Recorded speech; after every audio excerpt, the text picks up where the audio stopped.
Baik, rekan-rekan wartawan semuanya, terima kasih sudah menunggu sampai penghujung dari persidangan ini, karena besok agendanya adalah mendengarkan keterangan para menteri, dan kami besok hanya hadir tapi tidak diberi kesempatan untuk bertanya ataupun berdebat dengan para menteri itu.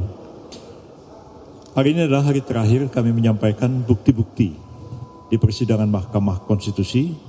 Kami menghadirkan 8 orang ahli, 6 orang saksi, dan menyerahkan sejumlah alat bukti surat, alat bukti rekaman elektronik, yang semuanya itu kami harapkan akan mendukung argumentasi yang kami kemukakan dalam keterangan sebagai pihak terkait, dan sekaligus menyanggah, membantah segala keterangan, narasi, alat bukti yang diajukan oleh kedua pemohon dalam persidangan ini. Pada intinya kami mengatakan bahwa kedua pemohon gagal membuktikan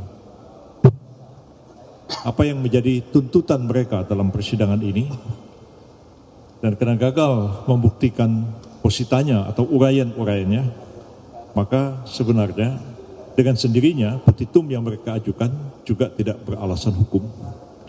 Karena itu kami berpendapat kedua permohonan ini semestinya ditolak oleh Mahkamah Konstitusi. Pada akhir persidangan, Pak Oto Hasibuan bertanya, ini sudah sidang terakhir hari ini, kami ingin minta penegasan kepada kedua pemohon, berapa suara yang Anda peroleh, di mana salahnya suara yang ditetapkan oleh KPU untuk dibawa ke persidangan ini. Keduanya mengatakan, kami memang tidak mengemukakan berapa angka yang menurut kami benar, dan aspek apa yang menyebabkan kami mengatakan angka yang diumumkan KPU itu salah. Ditanya oleh Hakim Ketua Pak Suhartoyo kepada dua pemohon, jawabannya sama, mereka tidak mengemukakan angka yang menurut mereka yang benar itu ini, KPU itu salah, yang benar ini. Kalau di akhir persidangan kedua pemohon mengakui terus terang di persidangan, mereka tidak mengemukakan berapa angka yang benar menurut mereka dan mengapa angka KPU itu salah, di mana salahnya, maka sebenarnya permohonan mereka gagal di persidangan ini. Karena itulah yang harus dibuktikan dalam persidangan, KPU salah, yang benar itu ini. Batalkan itu, ulang sebagian Pilpres misalnya mereka bilang, atau minta kepada MK yang benar ini, KPU salah. Tapi kalau tidak ada itu, sidang ini hanya sidang narasi-narasi tanpa alat bukti. Sama halnya yang digembar-gemborkan itu adalah masalah bansos, ya. Dari awal gegap gempita bicara Pak Jokowi pergi kemana-mana di daerah-daerah yang kepala daerahnya itu PJ. Pak Jokowi nenteng bansos, bagi bansos. Dan itulah yang menyebabkan suara yang semula mendukung paslon 2, paslon 1, paslon 3 beralih ke paslon nomor 2.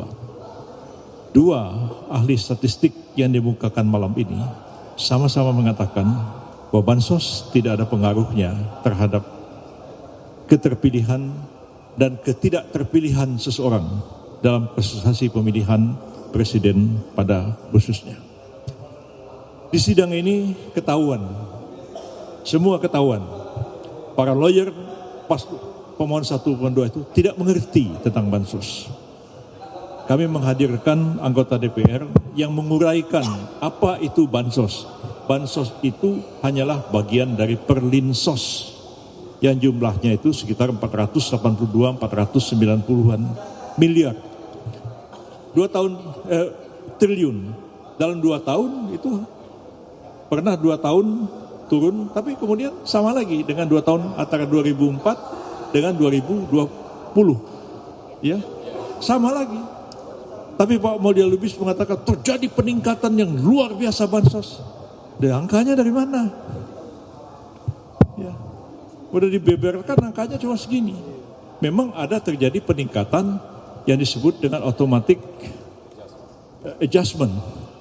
Itu untuk bantuan terhadap bantuan dengan dalih El Nino yang terjadi bulan November yang lalu.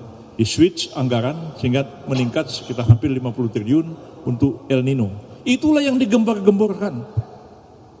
Kenaikan 50% ini El Nino pada El Nino sudah berakhir bulan November, dan inilah yang memenangkan Prabowo Gibran.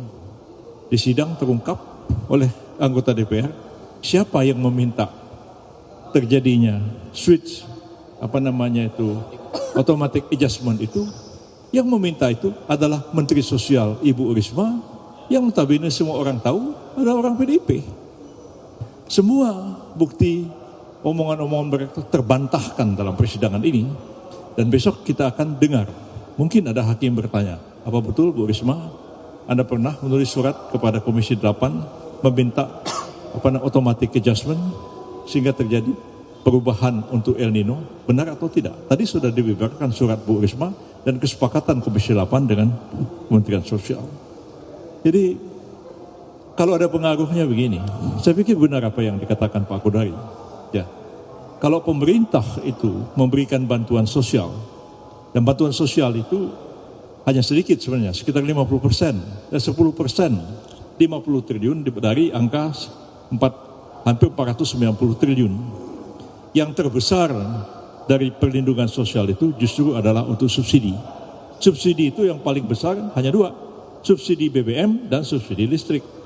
Orang yang tiap hari beli bensin ngisi motor, orang tiap hari gunakan listrik yang 450 watt itu, apakah dia merasa bahwa dia ada utang budi sama pemerintah karena bensinnya disubsidi, listriknya disubsidi? Dia nggak merasa sama sekali. Paling-paling kalau ditanya, kan subsidi pemerintah, ya memang itu kewajiban pemerintah dong. Gua rakyatnya, gua miskin. Ya, apa gunanya pemerintah? Ya pemerintah dong ngasih subsidi. Subsidi pemerintah itu beda dengan money politik. Itu betul. Kalau saya ngasih uang kepada masyarakat di situ, ya pilih gua dong. Kurang ajar lu, udah gua kasih duit, lu nggak pilih gua lagi.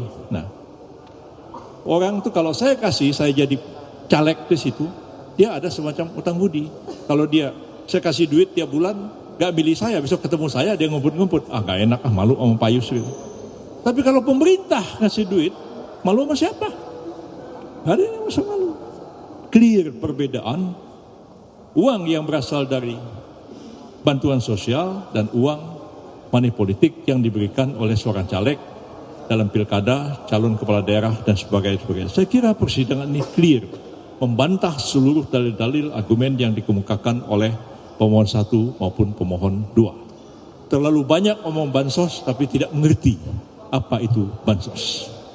Jadi kami ini bukan menghadirkan orang untuk membantah mereka, menghadirkan orang untuk ngasih tahu mereka yang dimaksud bansos itu ini loh, supaya Anda tuh tahu, jangan ngomong macam-macam, kalau nggak ngerti ya mending diam aja. Itu aja. Oke.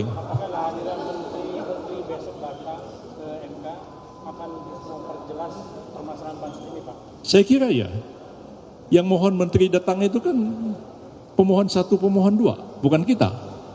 Ya, yang meminta supaya Kapolri datang juga mereka. Kita malah minta Kabin didatangkan, kepala BIN, tapi malah nggak dikabulkan. Yang dikabulkan permintaan mereka. Tapi kita lihat besok, dugaan saya kehadiran 4 menteri itu akan jadi bumerang bagi mereka. Bu Risma kalau dihadirkan besok ditanya mau ngelak apa coba? Sri Mulyani saya tahu, saya kenal beliau sejak lama, saya kawan beliau di kabinet sejak tahun berapa, dan saya kira dia akan sangat jelas menguraikan pos-pos anggaran itu, kapan dia salurkan, kapan dia tidak salurkan, kapan meningkat atau tidak, Bu Sri Mulyani akan mengungkapkan. Dan saya yakin keempat menteri akan hadir besok itu justru akan memberikan keterangan, memperjelas apa yang selama ini menjadi prasangka yang dikemukakan oleh pemohon 1 dan pemohon 2. Pak Oto silakan, yang saya tulis ngomong. Saya ingin yang ngomong terakhir nanti Pak Hinca ini dulu. Ini komandan ini kita ini. Saya hanya pendek saja. Saya hanya mempertegas saja. Ini kalau Anda perhatikan sidang tadi luar biasa ini. Anda kan lihat ini perkaranya apa ini? PHPU. Ya kan? Artinya perselisihan hasil pemilihan umum presiden dan wakil presiden. Jadi nomenklaturnya pun adalah PHPU. Ketika saya tanya, tadi seperti saya tanya kepada mereka berapa suara yang Anda miliki dan berapa yang tidak benar yang dilakukan oleh KPU, Dan berapa yang sebenarnya? Dia bilang, kami tidak mengajukan permohonan perselisihan hasil perhitungan suara. Tegas itu. Jadi artinya dia tidak mengajukan permohonan PHPU. Kami hanya minta soal diskualifikasi, dia bilang. No, kalau diskualifikasi bukan di sini kan forumnya kan. Jadi tegas, boleh Anda lihat tadi di itu, dia tegas menyatakan kami tidak mengajukan permohonan perselisihan hasil perhitungan suara. Jadi dengan itu dia sudah mengakui, di akhirnya sudah telak, jatuh dan mengatakan bahwa bukan itu yang dia minta. Jadi saya kira kita sudah tahu akhir daripada perkara ini. Selanjutnya Pak Hinca dulu lah. Makasih. Teman-teman sekalian, kami dari tim TKN Prabowo Gibran sangat puas dengan 45 advokat yang mendapatkan kuasa dari Pak Prabowo dan Gibran, menjalankan tugasnya dengan sangat baik dan sangat profesional sampai detik-detik terakhir tadi. Kami mengikuti sampai tuntas. Dan jelas nomor perkara registernya itu tentang PHPU. Dan ketika ditanyakan adakah soal PHPU, dijawab tidak, maka tuntaslah semua. Karena itu kami berterima kasih untuk teman-teman Pak Yusril, Pak Oto dan kawan-kawan semua. Besok akan kami hadiri lagi mendengarkan keterangan pemerintah sampai nanti putusan diambil oleh Mahkamah Konstitusi. Kami meyakini secara sungguh-sungguh berdasarkan persidangan dari awal sampai malam hari ini, gugatan atau permohonan sengketa yang diajukan oleh pemohon 1, pemohon 2, kami yakini akan ditolak oleh Mahkamah Konstitusi. Saya kira itu saja. Terima kasih Pak Oto, terima kasih Pak Yusril.